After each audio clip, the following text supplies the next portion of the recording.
ಅದೇ ರೀತಿ ನಿದ್ದೆನೂ ಸಹಿತ ಒಂದು ಅವಿಭಾಜ್ಯ ಅಂಗ. ಒಬ್ಬ ವಯಸ್ಕರಿಗೆ ಕನಿಷ್ಠ 7ರಿಂದ 8 ಗಂಟೆಗಳ ಕಾಲ ನಿದ್ದೆ ಬೇಕಾಗುತ್ತೆ. ಇವತ್ತು ನಾವೆಲ್ಲರೂ ಒಂದು ಆತಂಕದಲ್ಲಿ ಬದುಕ್ತಾ ಇದ್ದೀವಿ. ಸೊ ಇದರಿಂದ ಏನಾಗ್ತಾ ಇದೆ, ನಿದ್ರೆಯಲ್ಲಿ ಭಂಗವಾಗ್ತಾ ಇದೆ.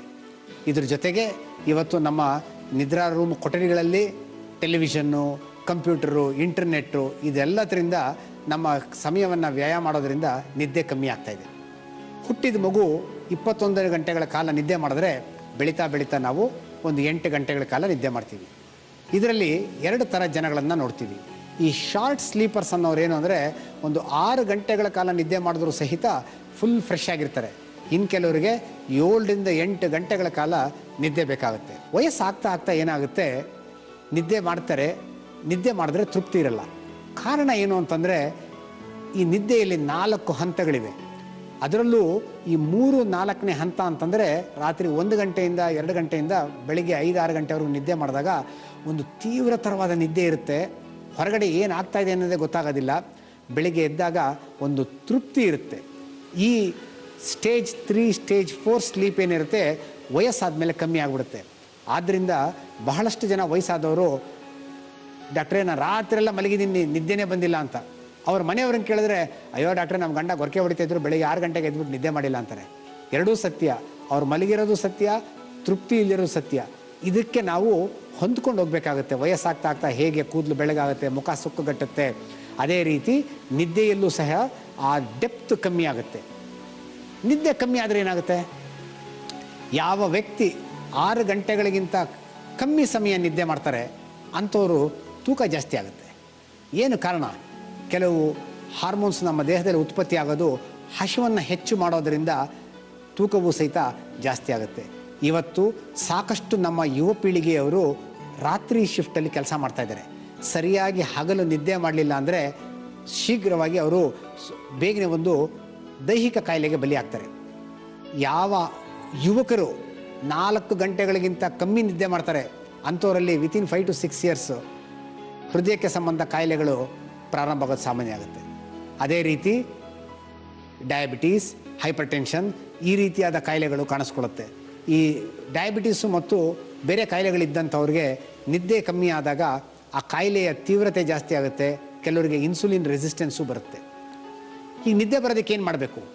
ಕೇವಲ ನಾವು ನಿದ್ದೆಗೋಸ್ಕರ ಮಾತ್ರೆ ತೆಗೆದುಕೊಳ್ಳೋದು ಚಿಕಿತ್ಸೆ ಅಲ್ಲ. ಅದರಲ್ಲೂ ನೈಟ್ ಶಿಫ್ಟ್ ಮಾಡ್ಕೊಂಬಂದಾಗ ಬಹಳ ಮುಖ್ಯ. ಮಲಗೋ ಕೋಣೆ ನಿಶ್ಶಬ್ದವಾಗಿರಬೇಕು, ಸಾಧ್ಯವಾದಷ್ಟು ಬೆಳಕು ಕಮ್ಮಿ ಇರಬೇಕು. ಕೆಲವು ಸಲ ನಿದ್ದೆ ಮಾಡೋಕ್ಕೆ ಹೋಗಿದ ತಕ್ಷಣವೇ ಕೆಲವು ಗಂಟೆಗಳಲ್ಲಿ ಸಡನ್ನಾಗಿ ಎಚ್ಚರಿಕೆ ಆಗಿಬಿಡುತ್ತೆ. ಏನೋ ಉಸಿರು ಕಟ್ಟಿದಂಗಾಗಿ ಅಂತ ಒಂದು ಉಸಿರು ತೆಗೆದುಕೊಂಡು ಮಲಗಬೇಕಾಗುತ್ತೆ. ಯಾಕಪ್ಪ ಅಂತಂದರೆ ಈ ತೂಕ ಜಾಸ್ತಿ ಇದ್ದಾಗ ನಿದ್ದೆ ಇದ್ದಾಗ ಕೆಲವರಿಗೆ ನಿದ್ದೆಯಲ್ಲಿ ಕೆಲವು ಸೆಕೆಂಡ್ಗಳ ಕಾಲ ಉಸಿರಾಟಕ್ಕೆ ತೊಂದರೆಯಾಗಿ ಆಕ್ಸಿಜನ್ ಲೆವೆಲ್ ಕಮ್ಮಿ ಆದಾಗ ಅವರು ಒಂದು ಉಸಿರು ಕಟ್ಟಿ ಎದ್ದೇಳುವಂಥದ್ದು ಕಾಣಿಸ್ಕೊಳುತ್ತೆ. ಈ ರೀತಿ ಆಗ್ತಾ ಇದ್ದರೆ ದಯವಿಟ್ಟು ವೈದ್ಯರ ಸಲಹೆಯನ್ನು ತೆಗೆದುಕೊಳ್ಬೇಕು ವಿನಃ ನಿದ್ದೆಯ ಮಾತ್ರೆಯನ್ನು ನುಂಗಬಾರ್ದು. ಸಾಕಷ್ಟು ಮಾನಸಿಕ ರೋಗಗಳಲ್ಲಿ ಪ್ರಾರಂಭದಲ್ಲಿ ನಿದ್ರಾಭಂಗವೇ ಕಾರಣ. ಬಹಳಷ್ಟು ಜನಗಳಲ್ಲಿ ಒಂದು ಮೂಢನಂಬಿಕೆ ಇದೆ, ನಿದ್ದೆ ಸರಿಯಾದರೆ ಕಾಯಿಲೆ ವಾಸಿ ಆಗುತ್ತೆ ಅಂತ. ಖಂಡಿತ ಇಲ್ಲ. ಜ್ವರದಿಂದ ಕಾಯಿಲೆ ಬರಲ್ಲ, ಕಾಯಿಲೆಯಿಂದ ಜ್ವರ ಬರುತ್ತೆ. ಅದೇ ರೀತಿ ಕೆಲವು ಮಾನಸಿಕ ರೋಗಗಳಿಂದನೂ ಸಹಿತ ನಿದ್ರೆಗೆ ಭಂಗವಾಗುತ್ತೆ. ಆ ಮಾನಸಿಕ ರೋಗ ಸರಿಯಾದಾಗ ನಿದ್ದೆನೂ ಸಹಿತ ತೃಪ್ತಿ ಆಗುತ್ತೆ. ಬಹಳಷ್ಟು ಜನ ನಿದ್ದೆ ಬರಲಿಲ್ಲ ಅಂದರೆ ಹೋಗಿ ಮದ್ಯಪಾನಕ್ಕೆ ಬಲಿಯಾಗ್ತಾರೆ. ಮದ್ಯಪಾನ ಮಾಡೋದ್ರಿಂದ ಏನಾಗುತ್ತೆ, ನಿದ್ದೆಗೆ ಪ್ರಾರಂಭದಲ್ಲಿ ನಿದ್ದೆ ಬಂದರೂ ಸಹಿತ ರಾತ್ರಿಯೆಲ್ಲ ಮೇಲ್ನಿದ್ರೆಯಲ್ಲಿರ್ತಾರೆ. ಆ ನಿದ್ರಾ ಭಂಗವಾಗುತ್ತೆ. ಬೆಳಗ್ಗೆ ಎದ್ದಾಗ ತೃಪ್ತಿ ಇರಲ್ಲ. ಅದನ್ನೇ ಅವ್ರು ಹ್ಯಾಂಗ್ ಓವರ್ ಅಂತ ಕರೀತಾರೆ. ಪ್ರತಿಯೊಬ್ಬರು ನಿದ್ರೆ ಮಾತ್ರೆಗೆ ದಾಸರಾಗಬಾರ್ದು. ಯಾಕೆಂದರೆ ಕೆಲವು ಮಾತ್ರೆಗಳು ತಿಂಗಳುಗಟ್ಟಲೆ ತೆಗೆದುಕೊಂಡ್ರೆ ಜೀವಮಾನ ಪೂರ್ತಿ ಬಿಡೋದಕ್ಕಾಗೋದಿಲ್ಲ. ಸಡನ್ನಾಗಿ ಯಾವತ್ತೋ ಒಂದಿನ ಮಾತ್ರೆ ಸಿಗಲಿಲ್ಲ ಅಂತಂದರೆ ಅಂಥವ್ರಿಗೆ ಫಿಟ್ಸ್ ಬರೋ ಸಾಧ್ಯತೆಯೂ ಇರುತ್ತೆ. ಆದ್ದರಿಂದ ಸಾಧ್ಯವಾದಷ್ಟು ನಿದ್ರೆ ಬರದೇ ಇದ್ದಾಗ ತಾವೇ ಅರಿವಿಲ್ಲದೆ ಔಷಧಿ ತೆಗೆದುಕೊಳ್ಳೋದಕ್ಕಿಂತ ವೈದ್ಯರ ಸಹಾಯವನ್ನು ಪಡೆದು ತೆಗೆದುಕೊಳ್ಬೇಕಾಗತ್ತೆ.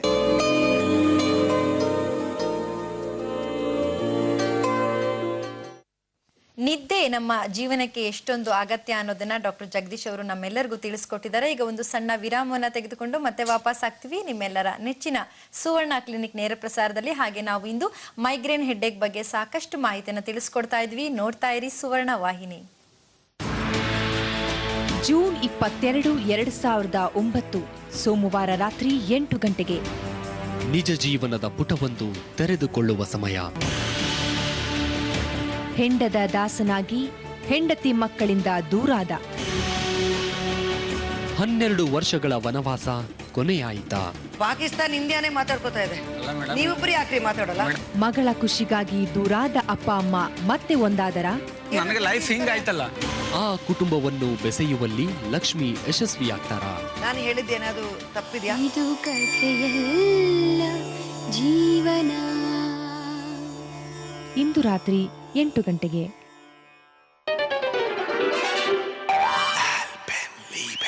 ನಾಲಿಗೆ ರುಚಿ ಚಪ ಚಪ ಟಾಮ್ ಹಿಂದೆ ಬಿದ್ದ.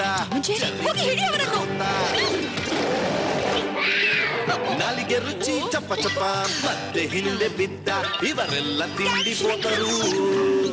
ನಾಲಿಗೆ ರುಚಿ ಚಪ ಚಪ, ನಾಲಿಗೆ ರುಚಿ ಚಪ ಚಪ. ಒಂದು ನಿಮಿಷ, ಮೆಕ್ಯಾನಿಕ್ ಸಿಗ್ತಾರಾ?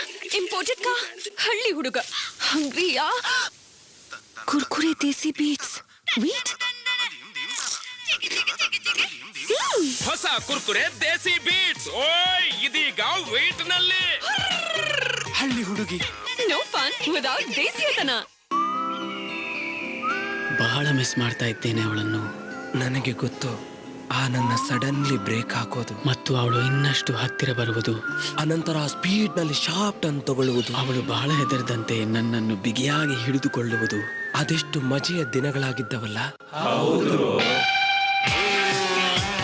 ಹೊಸ ಸ್ಕೂಟಿ ಸ್ಟ್ರೀಟ್ ಲೈಟೆಕ್ ಎಂಜಿನ್ ಜೊತೆ ನಡೆಸುವುದಕ್ಕೆ ಸುಲಭ ಮತ್ತು ಕಾಣಿಸುವುದು ಸ್ಟೈಲಿಶ್. ಅಲ್ಲದೆ ನಡೆಸುವುದರಲ್ಲಿ ಎಷ್ಟೊಂದು ಮಜಾ. ಈಗ ಹಿಂದೆ ಯಾಕೆ ಕೂತ್ಕೊಳ್ಳುವುದು? ಲೋ, ನೀನ್ ಹಿಂದೆ ಕೂತ್ಕೊಳ್ತೀಯಾ? ಹೊಸ ಫ್ಯಾಂಟಾ ಆಪಲ್ ಫ್ಲೇವರ್. ಇದರ ಪ್ರತಿ ಗುಡುಕಿನಲ್ಲೂ ಇದೆ ಸೇಬಿನ ಚುರುಕು ಮುರುಕು ಕಡಿತ. ಸುಮ್ನೆ ಏನ್ ಹುಡುಕ್ತಿದ್ದಿ? ಹುಡುಕು ಹುಡುಕು ಅರಗಿರುತ್ತೇನು? ಹೌದು, ಬಾಬಾ ಹುಳುಕು ಬರೋದು ಎಲ್ಲಿ ಬ್ರಷ್ ತಲುಪೋದಿಲ್ವೋ ಅಲ್ಲೇ. ಕೋಲ್ಗೇಟ್ ನ ಕ್ಯಾಲ್ಸಿಯಂ ಮತ್ತು ಮಿನರಲ್ಸ್ ಫಾರ್ಮುಲಾ ಎಲ್ಲಾ ಕಡೆ ಹರಡಿ ನೀಡುತ್ತದೆ ಹುಳುಕಿನಿಂದ ಮ್ಯಾಕ್ಸಿಮಮ್ ಸುರಕ್ಷೆ ಮೂಲೆ ಮೂಲೆವರೆಗೆ. ನೋ ಅಡಗಿದ ಹುಡುಕು ನಂಬಳಿ ಇದೆ. ಹುಳುಕಿನಿಂದ ಸುರಕ್ಷೆ ಮೂಲೆ ಮೂಲೆವರೆಗೆ. ಕೋಲ್ಗೇಟ್, ಡೆಂಟಿಸ್ಟರ ಸಲಹೆಯ ನಂಬರ್ 1 ಬ್ರ್ಯಾಂಡ್.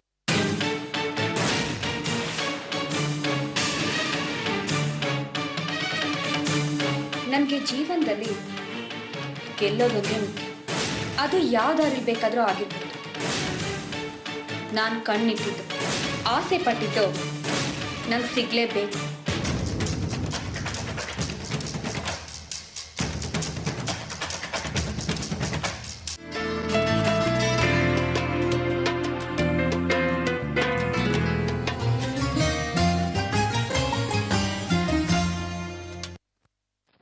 ನಂತರ ಮತ್ತೊಮ್ಮೆ ನಿಮ್ಮೆಲ್ಲರಿಗೂ ಸ್ವಾಗತವನ್ನ ಕೋರ್ತಾ ಇದ್ದೀನಿ ನಿಮ್ಮ ನೆಚ್ಚಿನ ಸುವರ್ಣ ಕ್ಲಿನಿಕ್ಗೆ ನೇರ ಪ್ರಸಾರಕ್ಕೆ. ನಾನು ನಿಮ್ಮ ಡಾಕ್ಟರ್ ಶಮಿತಾ ಮಲ್ನಾಡ್. ಹಾಗೆ ಇಂದು ನಮ್ಮ ಜೊತೆಗಿದ್ದಾರೆ ಪ್ರಖ್ಯಾತ ಹೋಮಿಯೋಪತಿ ವೈದ್ಯರಾಗಿರುವಂತಹ ಡಾಕ್ಟರ್ ದೀಪಕ್ ಶಾ ಅವರು. ಸಾಕಷ್ಟು ಮಾಹಿತಿಯನ್ನು ನಮಗೆ ತಿಳಿಸ್ಕೊಡ್ತಾ ಇದ್ದಾರೆ ಮೈಗ್ರೇನ್ ಹೆಡ್ಏಕ್ ಬಗ್ಗೆ ಹಾಗೂ ಸ್ಪೈನಲ್ ಹೀಲಿಂಗ್ ಬಗ್ಗೆ. ಈಗ ಸ್ಪೈನಲ್ ಹೀಲಿಂಗ್ ಅಂದ್ರೆ ಏನು, ಯಾವ ರೀತಿಯಾದಂತಹ ಒಂದು ತೊಂದರೆಗೆ ಈ ಹೀಲಿಂಗ್ ಚಿಕಿತ್ಸೆಯನ್ನ ಮಾಡ್ತೀರಾ ಹೇಳಿ ಸರ್? ಸ್ಪೈನಲ್ ಹೀಲಿಂಗ್ ಅಂದರೆ ಒಂದು ಟೆಕ್ನಿಕು. ಅದು US-ನಲ್ಲಿ ಕೈರೋಪ್ರಾಕ್ಟಿಸ್ ಅಂತ ಭಾಳ ಫೇಮಸ್ ಪ್ರೋಸೆಸ್ಸಲ್ಲಿ. ಇದು ಅದರದ್ದು ಅಡ್ವಾನ್ಸ್ಡ್ ಫಾರ್ಮ್ ಕೈರೋಪ್ರಾಕ್ಟಿಸ್. ಅಂದರೆ ಇದರದ್ದು ಮುಖ್ಯ ಏನಂದರೆ ನರಮಂಡಲ, ನಮ್ಮದು ನರಮಂಡಲದ ಸ್ಪೈನಲ್ ಕಾರ್ಡಿಂದ ಹೋಗುತ್ತೆ ಒಳಗಡೆ ಹಿಂದೆ ಕಡೆ. ಕರೆಕ್ಟ್. ಅಲ್ಲಿ ವರ್ಟಿಬ್ರಸ್ ಅಂತ ಬೋನ್ಸ್ ಇರುತ್ತೆ, where the spinal cord pass ಆಗೋದು. 4 ಥರ ಸ್ಟ್ರೆಸ್ಗಳಿದೆ ನೋಡಿದ್ದು. ಸ್ಪೈನಲ್ ಹೀಲಿಂಗ್ನಲ್ಲಿ ಏನಂದರೆ 4 type of stresses, 4 stress. 1 is mental stress, ಮಾನಸಿಕ ತೊಂದರೆ. ಅದು ಸೆಕೆಂಡ್ ಫಿಸಿಕಲ್ ಸ್ಟ್ರೆಸ್ ಶಾರೀರಿಕ ದೈಹಿಕವಾಗಿ. ಬಟ್ ಫಿಸಿಕಲ್ ಸ್ಟ್ರೆಸ್ ಅಂದರೆ ಈಗ ಇಂಜುರೀಸು, ಚಿಕ್ಕ ವಯಸ್ಸಿಂದ ಬೀಳೋದು, ಮತ್ತು ನಾವು ಕೂತ್ಕೊಳ್ಳೋದು, ಒಂದು ಹೀಗೆ ಕೂತ್ಕೊಳ್ಳೋದು, ಇದು ಎಲ್ಲ ಚಿಕ್ಕ ಮಾಡಿ ಪೋಸ್ಚರಲ್ಲು ಎಲ್ಲ ಚಿಕ್ಕ ಡೈಲಿ ನಮ್ಮ ಲೈಫ್ನಲ್ಲಿ ಆಗೋದು. ಅದು 2 ಫಿಸಿಕಲ್ ಸ್ಟ್ರೆಸ್ ಅಂತ ಹೇಳೋದು, ಇಂಜುರೀಸ್ ಆಗೋದು. 3ನೇ ಕೆಮಿಕಲ್ ಸ್ಟ್ರೆಸ್ಸು. ಕೆಮಿಕಲ್ ಸ್ಟ್ರೆಸ್ ಅಂದರೆ ಈಗ ಈ diet, food related to food, ಈ ಜಂಕ್ ಫುಡು, ಈಗ ರಾತ್ರಿ BPOಸ್ನಲ್ಲಿ ಲೇಟ್ ನೈಟ್ ತಿನ್ನೋದು, ಈ ಜಂಕ್ ಫುಡಿಂದ energy level that is released inside, chemicals that are released can cause imbalance ಮಾಡ್ಬೋದು. ಅದು ಥರ್ಡ್ ಕೆಮಿಕಲ್. ಫೋರ್ತ್ ಸ್ಟ್ರೆಸ್ ಅಂದರೆ ಸ್ಪಿರಿಚುವಲ್ ಸ್ಟ್ರೆಸ್ ಅಂತ. ಕೆಲವು people who are in the paths of realisation, spiritual ಪಾತ್ನಲ್ಲಿ there is a suppression of certain emotions. So ಈ fourth ಸ್ಟ್ರೆಸ್ಸಿಂದ ಈ vertebral column ಹೇಳ್ತೀವಲ್ಲ ಹಿಂದ್ಗಡೆ ಇರೋದು, ಅದು ಇಂಬ್ಯಾಲೆನ್ಸ್ ಆಗುತ್ತೆ. ದರ್ ಇಸ್ ಅನ್ ಇಂಬ್ಯಾಲೆನ್ಸ್, ಸಬ್ಲಕ್ಸೇಷನ್ ಅಂತ ಹೇಳ್ತೀವಿ. ಆ ಇಂಬ್ಯಾಲೆನ್ಸ್ ಆಗ್ಬಿಟ್ಟು which not seen on CT scan, it's a very minor but an imbalance. And ಅಲ್ಲಿಂದ ಆ ಸ್ಪೈನಿಂದ ಎಲ್ಲ ನರಗಳು ಹೋಗ್ಬಿಟ್ಟು ಸಪ್ಲೈ ಮಾಡ್ತಾ ಇದೆ ಎಲ್ಲ ಕಡೆ. ಸೊ ಅಲ್ಲಿ ಇಂಬ್ಯಾಲೆನ್ಸ್ ಆಗಿದ್ರೆ ಎಲ್ಲದು ದೇಹದ ಎಲ್ಲಾ ರೀತಿಯಾದಂತಹ ತೊಂದರೆಗಳು ಬರುತ್ತೆ. ಆ್ಯಂಡ್ ದಿ ಪಾರ್ಟ್ ಎಲ್ಲಿ ಸಪ್ಲೈ ಮಾಡುತ್ತೆ ಅಲ್ಲಿ ಇಂಬ್ಯಾಲೆನ್ಸ್ ಆಗ್ಬೋದು. ಸ್ಪೈನಲ್ ಹೀಲಿಂಗ್ ನಲ್ಲಿ ನಾವು ಚಿಕಿತ್ಸೆ ಹೇಗೆ ಮಾಡ್ತೀರಾ? ಅದೇ ನಾವು ಪರ್ಸನ್ಗೆ ನೋಡ್ಬಿಟ್ಟು ಎಲ್ಲಿ ಇಂಬ್ಯಾಲೆನ್ಸ್ ಇದೆ, 3 ಭಾಗ, ಈ ಸರ್ವೈಕಲ್, ಥೊರಾಸಿಕ್ ಆರ್ ಲಂಬಾರ್, ಎಲ್ಲಿ ಯಾವ ಏರಿಯಾ 3 ಭಾಗದಿದೆಯಲ್ಲ ಎಲ್ಲಿ ಇಂಬ್ಯಾಲೆನ್ಸ್ ಇದೆ ಅದು ನೋಡಿ ನಾವು ಸ್ಪೈನಲ್ ಹೀಲಿಂಗ್ ಒಂದು ಪ್ರೋಸೆಸ್ ನಾನು ಮಾಡ್ತೀನಿ. ಕೆಲವರು ಜನ ಬೇಕಾಗತ್ತೆ 6 ಸೆಷನ್ಸ್ ಟು 10 ಸೆಷನ್ಸ್ ಮಾಡ್ತೀವಿ ನಾವು, 20 ಮಿನಿಟ್ಸ್ 20 ನಿಮಿಷಕ್ಕೆ. ಒಬ್ಬೊಬ್ಬರಿಗೆ 20 ನಿಮಿಷ. ಹೌದು, ಅದು ಬ್ಯಾಲೆನ್ಸ್ ಆಗುತ್ತೆ ಅದರಿಂದ. ಸೊ ಟ್ರೀಟ್ಮೆಂಟ್ ಜೊತೆ ಇದು ಒಂದು ಮಾಡಿದ್ರೆ ಅದು ಹೆಲ್ಪ್ ಆಗುತ್ತೆ. ಅದು ಸ್ಪೈನಲ್ ಹೀಲಿಂಗ್ದು ಪ್ರೋಸೆಸ್ ಹೇಗಂದ್ರೆ ನೀವು ಅಲ್ಲಿ ನಿಮ್ಮ ಸ್ಕ್ರೀನ್ ಮೇಲೆ ನೋಡಿದ್ರೆ ನಿಮ್ಗೆ ಗೊತ್ತಾಗುತ್ತೆ. ಇದು ನಾನು ಮಾಡ್ತಾ ಇರೋದು ಸ್ಪೈನಲ್ ಹೀಲಿಂಗ್. ಒಬ್ಬರು ಪೇಷಂಟ್ಗೆ ಮಲಗಿಸ್ಬಿಟ್ಟು ಟೇಬಲ್ ಮೇಲೆ ಕೆಲವು ಪಾಯಿಂಟ್ಸ್ಗೆ ನಾನು ಟಚ್ ಮಾಡೋದು, ಪ್ರೆಷರ್ ಪಾಯಿಂಟ್ ಕೊಡೋದು. ಇದು ಮಸಾಜ್ ಅಲ್ಲ, ಆಕ್ಯುಪಂಚರ್ ಅಲ್ಲ, ಆಕ್ಯುಪ್ರೆಷರ್ ಅಲ್ಲ, ಬಟ್ ಇಟ್ ಈಸ್ ಬೇರೆ ತರ ಬಂದಿದೆ. ಪ್ರೆಷರ್ ಹಾಕೋದಿಲ್ಲ, ಕೆಲವು ಪಾಯಿಂಟ್ಸ್ ನಾನು ಟಚ್ ಮಾಡಿ ಆ್ಯಂಡ್ ಬಿಟ್ಬಿಡೋದು. ಆ್ಯಂಡ್ ಬ್ರೀದಿಂಗ್ ಟೆಕ್ನಿಕ್ ನಾನೇ ಒಂದು ಇವಾಲ್ವ್ ಮಾಡಿದ್ದೀನಿ. ಹೌದು, ಕೆಥಾರ್ಸಿಸ್ ಅಂತ ಪ್ರೋಸೆಸ್ ಆಗೋದು. I have added that on, ನಾನೇ ಆಡ್ ಮಾಡಿ. ಸರಿ, ಓಕೆ ಡಾಕ್ಟರ್, ಒಂದು ಕರೆ ಇದೆ. ಏನಂದ್ರೆ ವಿಶೇಷತೆ, ಇವರು ಕೂಡ ನಿಮ್ಮ ಪೇಷಂಟ್ ಆಗಿದ್ದವರು, ನಿಮ್ಮಿಂದ ಚಿಕಿತ್ಸೆಯನ್ನ ಪಡೆದುಕೊಂಡವರು. ಅವ್ರು ನಮ್ಮ ಜೊತೆ ಅವರ ಅನುಭವನ ಹಂಚ್ಕೊಳ್ತಾ ಇದ್ದಾರೆ. ಹಲೋ. ಹಲೋ, ನಮಸ್ತೆ. ನಮಸ್ತೆ ಮೇಡಮ್, ಹೇಳಿ. ತಮ್ಮ ಹೆಸರು, ಯಾವ ರೀತಿಯಾಗಿ ನಿಮ್ಗೆ ಚಿಕಿತ್ಸೆ ಸಿಕ್ತು ಡಾಕ್ಟರ್ ದೀಪಕ್ ಅವರಿಂದ ಹೇಳ್ಕೋಬಹುದಾ? ಓಕೆ ಮೇಡಮ್, ನನ್ನ ಹೆಸರು ಕಿರಣ್ ಅಂತ. ಓಕೆ, ಹೇಳಿ ಕಿರಣ್. ನಾನು ಟಾಟಾ ಕ್ಲಾಸ್ ಮೋಟರ್ ಕೆಲಸ ಮಾಡ್ತಾ ಇದ್ದೀನಿ. ಸರಿ ಸರಿ. ಸೊ ನನಗೆ ಆಲ್ಮೋಸ್ಟ್ ಒಂದು 15 ವರ್ಷದಿಂದ ಈಗ ಮೈಗ್ರೇನ್ ಇತ್ತು ನನಗೆ. ಅಂದ್ರೆ ಅವಾಗ ಒಂದು 2-3 ಮಂತ್ಸ್ಗೆ ಇನ್ ಬಿಟ್ವೀನ್ ತುಂಬಾ ತಲೆನೋವು ಬರ್ತಾ ಇತ್ತು, ವಾಮಿಟ್ ಆಗ್ತಾ ಇತ್ತು. ಆಮೇಲೆ ವಾಮಿಟ್ ಎಲ್ಲ ಆದ್ಮೇಲೆ ಆಲ್ಮೋಸ್ಟ್ ಒಂದು 3-4 ಅವರ್ಸ್ ರೆಸ್ಟ್ ಮಾಡಿದ್ಮೇಲೆ ಸರಿ ಹೋಗ್ತಾ ಇತ್ತು. ಅಂದ್ರೆ ಈ ತರ ಆಗೋದ್ರಿಂದ ಮತ್ತೆ ತುಂಬಾನೇ ಡಿಸ್ಟರ್ಬೆನ್ಸ್ ಆಗ್ತಾ ಇತ್ತು ನನ್ನ ರೊಟೀನ್ ಆಕ್ಟಿವಿಟಿಗೆಲ್ಲ. ಸೊ ಆಫ್ಟರ್ ಡಾಕ್ಟರ್ನ ಕನ್ಸಲ್ಟ್ ಮಾಡಿ ಅವ್ರ ಹತ್ರ ಮೆಡಿಸಿನ್ ಟ್ರೀಟ್ಮೆಂಟ್ ಎಲ್ಲ ತಗೊಂಡ್ಮೇಲೆ ಈಗ ಪರವಾಗಿಲ್ಲ ಮೇಡಮ್. ಮುಂಚೆ ಕಂಪೇರ್ ಮಾಡಿದ್ರೆ ಈಗ ಓಕೆ. ಹೌದಾ, ಕಮ್ಮಿ ಆಗಿದೆ ನಿಮ್ಗೆ ಹೋಮಿಯೋಪತಿ? ಬಟ್ ಇನ್ನು ಟ್ರೀಟ್ಮೆಂಟ್ ಇದ್ದೀನಿ, ಬಟ್ ಮುಂಚೆ ಕಂಪೇರ್ ಮಾಡಿದ್ರೆ ಬೆಟರ್ ಮೇಡಮ್. ಓಕೆ, ಎಷ್ಟು ಸಮಯದಿಂದ ಟ್ರೀಟ್ಮೆಂಟ್ ತಗೊಳ್ತಾ ಇದ್ದೀರಾ ನೀವು? ನಾನು ಆಲ್ಮೋಸ್ಟ್ 1 year ಇಂದ ಟ್ರೀಟ್ಮೆಂಟ್ ಮಾಡ್ತಾ ಇದ್ದೀನಿ. 1 year ಆಯ್ತು.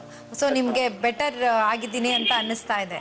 ಎಸ್ ಮೇಡಮ್, ಮುಂಚೆಗಿನ ಪರವಾಗಿಲ್ಲ, ಮುಂಚೆ ಅಷ್ಟು ಪ್ರಾಬ್ಲಮ್ ಏನಿಲ್ಲ. ಓಕೆ, ಸೊ ಇನ್ನೂ ನಿಮ್ಮ ಚಿಕಿತ್ಸೆ ಮುಗಿದಿಲ್ಲ ಅಲ್ವಾ? ಇನ್ನೂ ಮುಗಿದಿಲ್ಲ ಮೇಡಮ್, ಇನ್ನೂ ಚಿಕಿತ್ಸೆ ತಗೊಂತಾ ಇದ್ದೀನಿ. ಓಕೆ, ಸೊ ಸಂಪೂರ್ಣವಾಗಿ ಗುಣ ಆಗ್ಲಿ ಅಂತ ನಾವು ಕೂಡ ಹಾರೈಸ್ತೇವೆ. ಡಾಕ್ಟರ್ ಒಂದಿಗೆ ಮಾತಾಡಿ. ನಮಸ್ಕಾರ. ನಮಸ್ಕಾರ ಸರ್. ಚೆನ್ನಾಗಿದ್ದೀನಿ. ಕಂಟಿನ್ಯೂ ಕರೆಕ್ಟ್ ಆಗಿ ಮಾಡಿ ಸರ್, ಚೆನ್ನಾಗಿ ಆಗ್ಬಿಡ್ತೀರಾ ಟೋಟಲಿ. ಮಧ್ಯ ಬಿಡಬೇಡಿ ಅಂತ ಹೇಳ್ಬೋದು ಅಷ್ಟೇ. ಧನ್ಯವಾದಗಳು ಸರ್, ನಮ್ಮ ಜೊತೆ ತಮ್ಮ ಅನುಭವನ ಹಂಚ್ಕೊಂಡಿದ್ದಕ್ಕೆ ಧನ್ಯವಾದಗಳು. ಡಾಕ್ಟರ್ ಮತ್ತೊಂದು ಕರೆ ಇದೆ, ತೆಗೆದುಕೊಳ್ಳೋಣ. ಹಲೋ. ಹಲೋ, ನಮಸ್ತೆ. ನಮಸ್ಕಾರ ಮೇಡಮ್. ತಮ್ಮ ಹೆಸರು? ಮಂಜುಳಾ ಅಂತ ಅಂದ್ಬಿಟ್ಟು. ಮಂಜುಳಾ, ಬೆಂಗಳೂರಿನಿಂದ. ಓಕೆ, ಕೇಳಿ ಮಂಜುಳಾ, ಏನ್ ಕೇಳ್ಬೇಕು ಅಂತಿದ್ದೀರಾ? ಅದೇ ನಮಗೂ ಸುಮಾರು 18 ವರ್ಷದಿಂದ ಇದೆ ಮೇಡಮ್ ಅದು ಮೈಗ್ರೇನ್. ಅದಕ್ಕೆ ಡಾಕ್ಟರ್ ಹತ್ರ ಕೇಳೋಣ ಅಂತ. ಖಂಡಿತ ಕೇಳಿ, ಏನ್ ಸಮಸ್ಯೆ ಇದೆ ಅಂತ ಹೇಳಿ ಮೊದ್ಲಿಗೆ, ಅವ್ರ ಚಿಕಿತ್ಸೆ ಬಗ್ಗೆ ಹೇಳ್ತಾರೆ. ಹೌದು, ಹೇಳಿಮ್ಮ. ಅದೇ ಮೇಡಮ್, ಸುಮಾರು 18 ವರ್ಷದಿಂದಾನು ಇದೆ. ತುಂಬಾನೇ 2 ಸೈಡು ನರಗಳು ನೋವು ಬರುತ್ತೆ, ಮತ್ತೆ ಕಣ್ಣು ತುಂಬಾನೇ ನೋವು ಬರುತ್ತೆ. ಎಷ್ಟು ಸಮಯಕ್ಕೆ ಬರುತ್ತೆ ಅಂದ್ರೆ? ಅಂದ್ರೆ ಡೈಲಿನೂ ಬರುತ್ತೆ, ಒಂದೊಂದ್ಸರಿ 1-2 ದಿವಸ 3 ದಿವಸ ಬಿಟ್ಟು ಬರುತ್ತೆ. ಆಮೇಲೆ ತುಂಬಾ ಏನಾದ್ರು ಸ್ಟ್ರೆಸ್ ಆದ್ರೆ ಅಥವಾ ಟೆನ್ಷನ್ ಆದ್ರೆ ಅವಾಗ ಏನಾಗುತ್ತೆ, ವಾಮಿಟ್ ಬರೋವಾಗುತ್ತೆ, ತುಂಬಾನೇ ನೋವು ಬರುತ್ತೆ. ಸೊ ವಾಮಿಟ್ ಆದ್ರೆ ನಿಮ್ಗೂ ಅಂದ್ರೆ ಬೇರೆಯವ್ರು ಹೇಳ್ತಾ ಇದ್ರು ಸ್ವಲ್ಪ ಸರಿ ಹೋಗುತ್ತೆ, ರಿಲ್ಯಾಕ್ಸ್ ಆಗತ್ತೆ ಅಂತ, ನಿಮ್ಗೂ ಹಾಗೆ ಆಗತ್ತಾ? ಇಲ್ಲ ಮೇಡಮ್, ನಾ ಪೇನ್ ಕಿಲ್ಲರೇ ತಗೋಬೇಕು. ನಾನು ಸಾರಿಡಾನ್ ತಗೊಳ್ತಾ ಇದ್ದೆ ಮುಂಚೆಯಿಂದ. ಅದು ತಗೊಂಡಾಗ ತಗೊಂಡು ಸ್ವಲ್ಪ ನಿದ್ರೆ ಮಾಡ್ಬೇಕು, ಆಮೇಲೆ ಅದು ಕಡಿಮೆ ಸ್ವಲ್ಪ ಸರಿ ಹೋಗುತ್ತೆ. ಓಕೆ, ಡಾಕ್ಟರ್ ಏನ್ ಹೇಳ್ತಾರೆ ಅಂತ. ಡಾಕ್ಟರ್ ನಮಸ್ಕಾರ ಮೇಡಮ್. ನಮಸ್ಕಾರ ಸರ್. ಅದೇ ನೀವು ಹೇಳಿದ ಪ್ರಕಾರ ನೀವು ಸಿಂಪ್ಟಮ್ಸ್ ಹೇಳಿದ್ದು ಮೈಗ್ರೇನ್ ಸಿಂಪ್ಟಮ್ಸ್ನೇ ಅದು. ನನ್ನ ಪ್ರಕಾರ ನಾನು ನೋಡಿದ್ದು ನೀವು ಹೋಮಿಯೋಪತಿಕ್ ಚಿಕಿತ್ಸೆ ಮಾಡಿದ್ದೀರಾ? ಇಲ್ಲ ಸರ್, ತಗೊಂಡಿಲ್ಲ. ಅದೇ ನಾವು ಪೇನ್ ಕಿಲ್ಲರ್ ತಗೊಳ್ತಾ ಇದ್ವಿ ಅಷ್ಟೇನೆ. 1-2 ಸರಿ ಡಾಕ್ಟರ್ ಹತ್ರ ತೋರ್ಸಿದ್ವಿ, ಅದು ಒಂದ್ ಡೋಸ್ ತಗೊಂಡು ಏನು ಕಡಿಮೆ ಆಗ್ಲಿಲ್ಲ, ಸರಿ ಹಾಗೆ ಅಲ್ಲಿ ತಗೊಂಡ್ಲಿಲ್ಲ ಮುಂದಕ್ಕೆ. ಅದೇ ಇದು ನೀವು ಹೇಳಿದ ಪ್ರಕಾರ ಇದು ಟಿಪಿಕಲ್, ಇದು 18 years ಇಂದ ತಗೋತಾ ಇದ್ದಾರೆ ಪೇನ್ ಕಿಲ್ಲರ್ಸ್, ನಡೀತಾ ಇದೆ, ರಿಲೀಫ್ ಕ್ಯೂರ್ ಆಗ್ತಾ ಇಲ್ಲ. ಇದು ನಿಮ್ ತರ ಬಹಳ ಕೇಸಸ್ ನಾವು ಬರ್ತಾ ಇರುತ್ತೆ. ಇದೇ ಕಾಮನ್ ಪ್ಯಾಟರ್ನ್, ಸ್ಟಾರ್ಟ್ ಮಾಡುವಾಗ ರಿಲೀಫ್ ಸಿಕ್ಕತ್ತೆ. ಅದು ನನ್ ಮಗಳಿಗೂ ಬಂದಿದೆ ಸರ್, ಅದು ತುಂಬಾ. ಹಾಗಿದ್ರೆ ಮೇಡಮ್ ನಿಮ್ಗೂ ಮತ್ತೆ ಮಗಳಿಗೂ ಫಸ್ಟ್ ಟ್ರೀಟ್ಮೆಂಟ್ ಇಂಪಾರ್ಟೆಂಟ್ ಕೊಡಿಸಿ. ಹೋಮಿಯೋಪತಿನಲ್ಲಿ ಬಹಳ ಒಳ್ಳೆ ಚಿಕಿತ್ಸೆ ಟ್ರೀಟ್ಮೆಂಟ್ ಇದೆ ಇದಕ್ಕೆ. ಅದು 1 ವರ್ಷ ಕೋರ್ಸು ಅಪ್ರಾಕ್ಸಿಮೇಟ್ಲಿ ಕರೆಕ್ಟ್ ಆಗಿ ತಗೊಂಡ್ರೆ ಮೂಲದಿಂದ ನಾವು ತೆಗಿಬಹುದು. ಪ್ಲಸ್ ಸ್ಪೈನಲ್ ಹೀಲಿಂಗ್ ಅಂತ ಇದೆಯಲ್ಲ, ಅದು ಜೊತೆ ಮಾಡಿದ್ರೆ ಅದು ಕೇಸ್ ನೋಡಿ ಹೇಳ್ಬೋದು, ಇನ್ನು ಫಾಸ್ಟ್ ಸ್ಪೀಡ್ ಬಹಳ ಇನ್ನು ಆಗ್ಬೋದು. ಅದು ನೋಡ್ಬೇಕಾಗತ್ತೆ. ಸೊ ಇದು ಹೋಮಿಯೋಪತಿ ಟ್ರೈ ಮಾಡಿ ನೋಡಿ ಮೇಡಮ್, ನಿಮ್ಗೆ ಡೆಫಿನೆಟ್ ಹೆಲ್ಪ್ ಆಗ್ಬೋದು ಮೂಲದಿಂದ. ಧನ್ಯವಾದಗಳು ಮೇಡಮ್ ಕರೆ ಮಾಡಲಿಕ್ಕಾಗಿ. ಡಾಕ್ಟರ್ ದೀಪಕ್ ಅವರ ದೂರವಾಣಿ ಸಂಖ್ಯೆಯನ್ನ ಕೊಡ್ತೇವೆ ನಾವು, ನೀವು ಅವರನ್ನ ನೇರವಾಗಿ ಸಂಪರ್ಕ ಮಾಡಬಹುದು. ವೀಕ್ಷಕರೇ, ಈಗ ಒಂದು ಸಣ್ಣ ವಿರಾಮ ತೆಗೆದುಕೊಂಡು ಮತ್ತೆ ವಾಪಸ್ ಆಗ್ತೀವಿ ನಿಮ್ಮೆಲ್ಲರ ನೆಚ್ಚಿನ ಸುವರ್ಣ ಕ್ಲಿನಿಕ್ ನೇರ ಪ್ರಸಾರದಲ್ಲಿ. ನಿಮ್ಮೆಲ್ಲರಿಗೂ ಗೊತ್ತಿದೆ ಇಂದು ನಾವು ಯಾವ ವಿಷಯದ ಬಗ್ಗೆ ಮಾಹಿತಿಯನ್ನ ನೀಡ್ತಾ ಇದ್ದೀವಿ, ನೀವು ಯಾವ ವಿಷಯದ ಬಗ್ಗೆ ಪ್ರಶ್ನೆಯನ್ನ ಕೇಳಬಹುದು ಅಂತ. ಮೈಗ್ರೇನ್ ಹೆಡ್ಏಕ್ ಬಗ್ಗೆ ಹಾಗೂ ಸ್ಪೈನಲ್ ಹೀಲಿಂಗ್ ಬಗ್ಗೆ ನೋಡ್ತಾ ಇರಿ, ಸಾಕಷ್ಟು ಮಾಹಿತಿನ ತಿಳಿಸ್ಕೊಡ್ತೇವೆ. ಜೂನ್ 22, 2009 ಸೋಮವಾರ ರಾತ್ರಿ 8 ಗಂಟೆಗೆ ನಿಜ ಜೀವನದ ಪುಟವೊಂದು ತೆರೆದುಕೊಳ್ಳುವ ಸಮಯ. ಹೆಂಡದ ದಾಸನಾಗಿ ಹೆಂಡತಿ ಮಕ್ಕಳಿಂದ ದೂರಾದ 12 ವರ್ಷಗಳ ವನವಾಸ ಕೊನೆಯಾಯಿತಾ? ಪಾಕಿಸ್ತಾನ ಇಂಡಿಯಾನೇ ಮಾತಾಡ್ಕೋತಾ ಇದೆ, ನೀವಿಬ್ರು ಯಾಕ್ರಿ ಮಾತಾಡಲ್ಲ? ಮಗಳ ಖುಷಿಗಾಗಿ ದೂರಾದ ಅಪ್ಪ ಅಮ್ಮ ಮತ್ತೆ ಒಂದಾದರ? ನನಗೆ ಲೈಫ್ ಹಿಂಗಾಯ್ತಲ್ಲ. ಆ ಕುಟುಂಬವನ್ನು ಬೆಸೆಯುವಲ್ಲಿ ಲಕ್ಷ್ಮಿ ಯಶಸ್ವಿಯಾಗ್ತಾರಾ? ನಾನು ಹೇಳಿದ್ದೇನಾದ್ರು ತಪ್ಪಿದ್ಯಾ? ಇದು ಕಥೆಯಲ್ಲ ಜೀವನ. ಇಂದು ರಾತ್ರಿ 8 ಗಂಟೆಗೆ. Thank you doctor. ರಾಹುಲ್ ಯಾಕೋ ವಿಪರೀತ ಜ್ವರ ಇದೆ.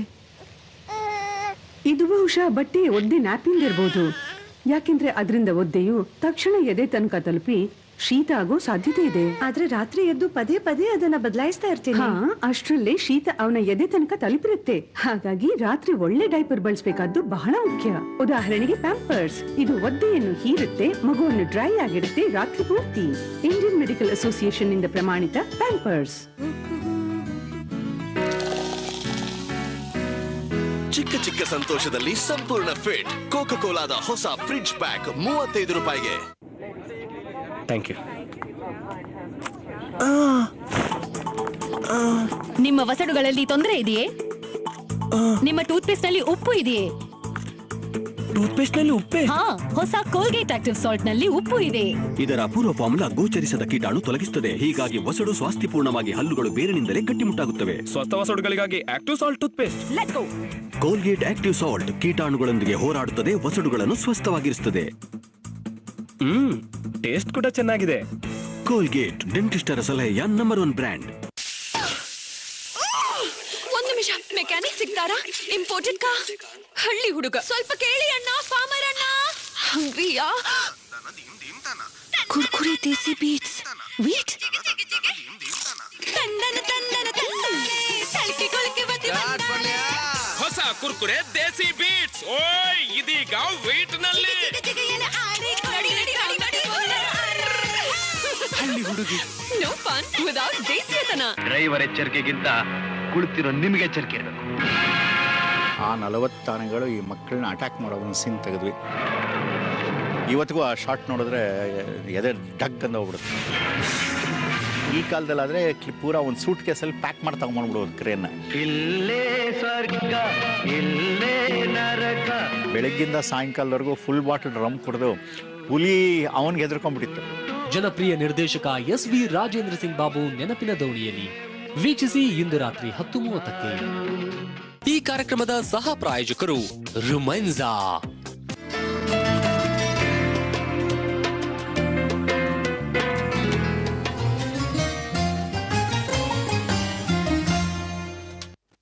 ವಿರಾಮದ ನಂತರ ಮತ್ತೊಮ್ಮೆ ನಿಮ್ಮೆಲ್ಲರ ನೆಚ್ಚಿನ ಸುವರ್ಣ ಕ್ಲಿನಿಕ್ ನೇರ ಪ್ರಸಾರದ ಕಾರ್ಯಕ್ರಮಕ್ಕೆ ಸ್ವಾಗತವನ್ನ ಹೇಳ್ತಾ ಇದ್ದೀನಿ. ನಾನು ನಿಮ್ಮ ಡಾಕ್ಟರ್ ಶಮಿತಾ ಮಲ್ನಾಡ್. ಹಾಗೆ ಇಂದು ನಮ್ಮ ಜೊತೆಗಿದ್ದಾರೆ ಪ್ರಖ್ಯಾತ ಹೋಮಿಯೋಪತಿ ವೈದ್ಯರಾಗಿರುವಂತಹ ಡಾಕ್ಟರ್ ದೀಪಕ್ ಶಾ ಅವರು.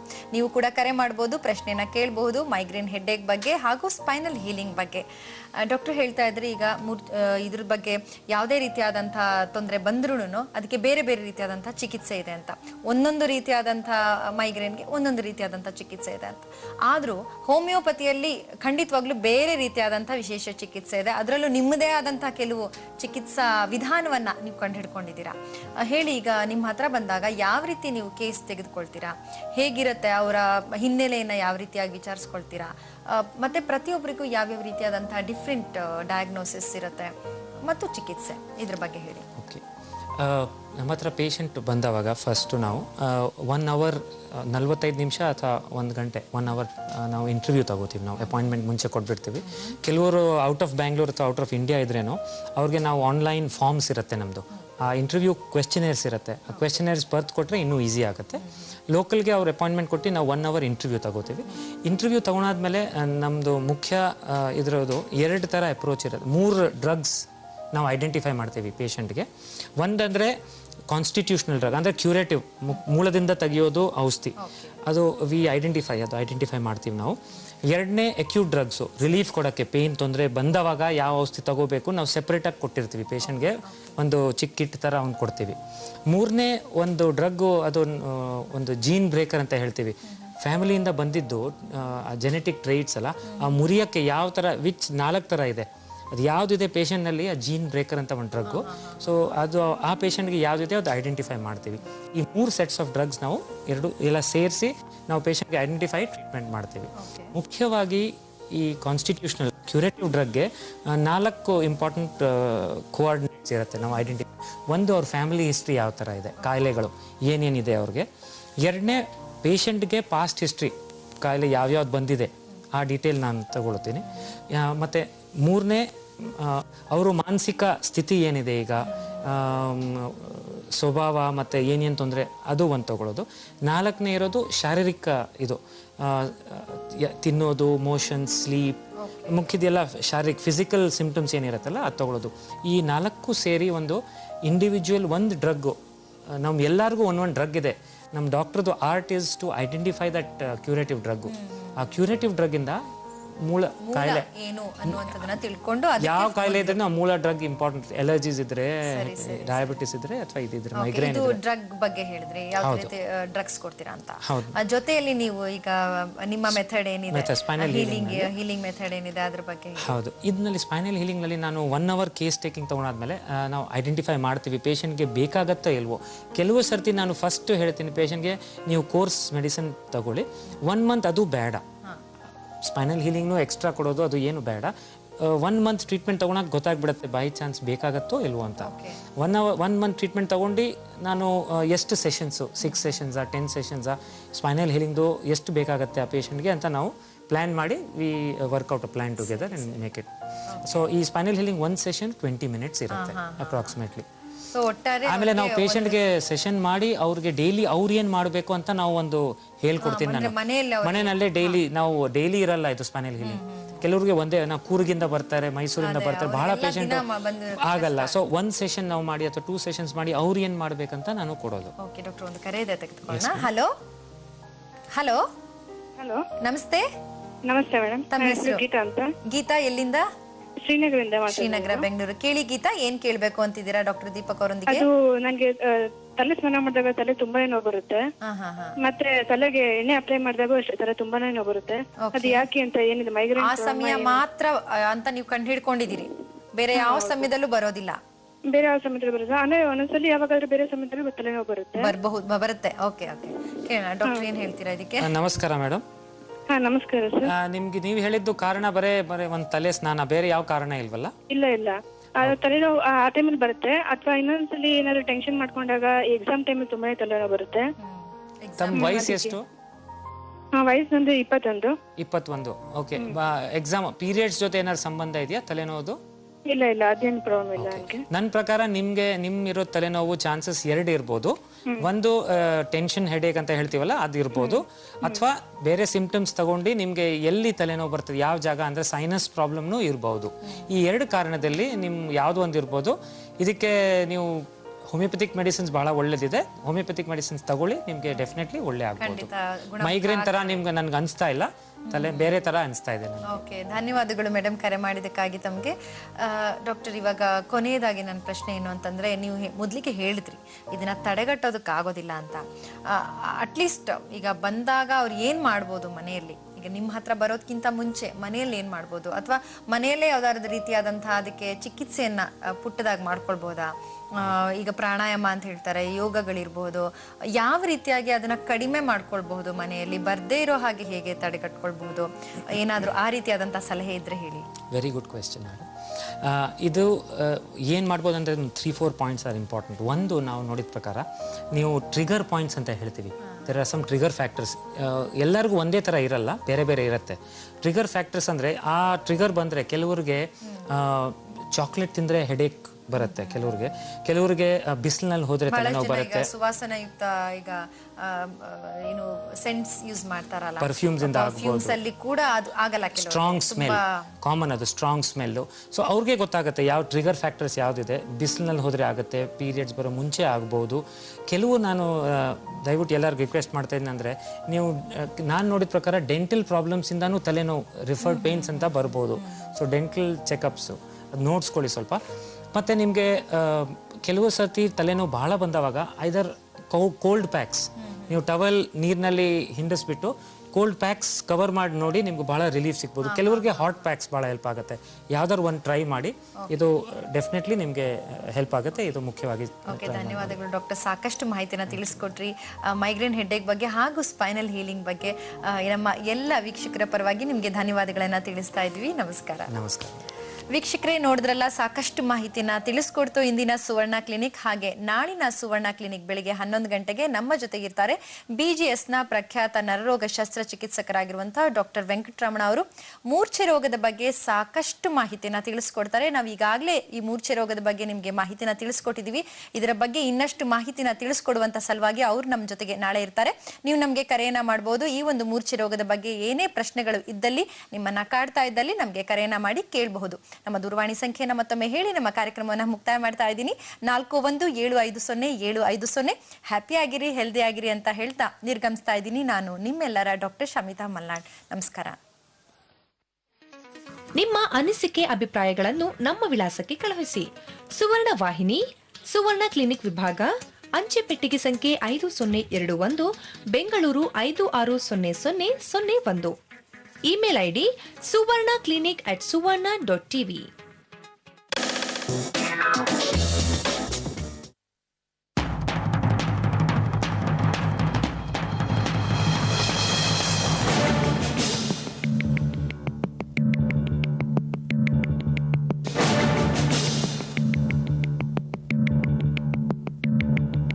ಇದು ಕಥೆಯಲ್ಲ ಜೀವನ, ಇದು ಕಥೆಯಲ್ಲ ಜೀವನ, ಹೇಳಲಾರದೆ ಅಳುವ ಕಡಲು ಮನ, ಇದು ಕಥೆಯಲ್ಲ ಜೀವನ. ಹೇಳದೆ ಕೇಳದೆ ಎದೆ ಮನೆಯಲ್ಲಿ ನೋವಿನ ಸಂತೆ ನೆರೆಯಿತು. ಅರಳಿದ ಹೂವು ಒಂದೊಂದಾಗಿ ಮುದುಡಿ ಉರುಳಿ ಹೋಯಿತು. ಇನ್ನಾದರೂ ಕಣ್ಣೀರಿನ ಮಾತು ಪ್ರೀತಿಗೆ ಸೋತು ಹೊರಬರಲಿ. ಕಂಬನಿ ಕೊಳಗಲಿ ನೆಮ್ಮದಿ ನಾವೇ ತೇರುತ್ತ ಬಾಳು ನಗುತ್ತಿರಲಿ. ಕಥೆಯಲ್ಲ ಜೀವನ, ಇದು ಕಥೆಯಲ್ಲ ಜೀವನ, ಜೀವನ ಇದು ಕಥೆಯಲ್ಲ ಜೀವನ.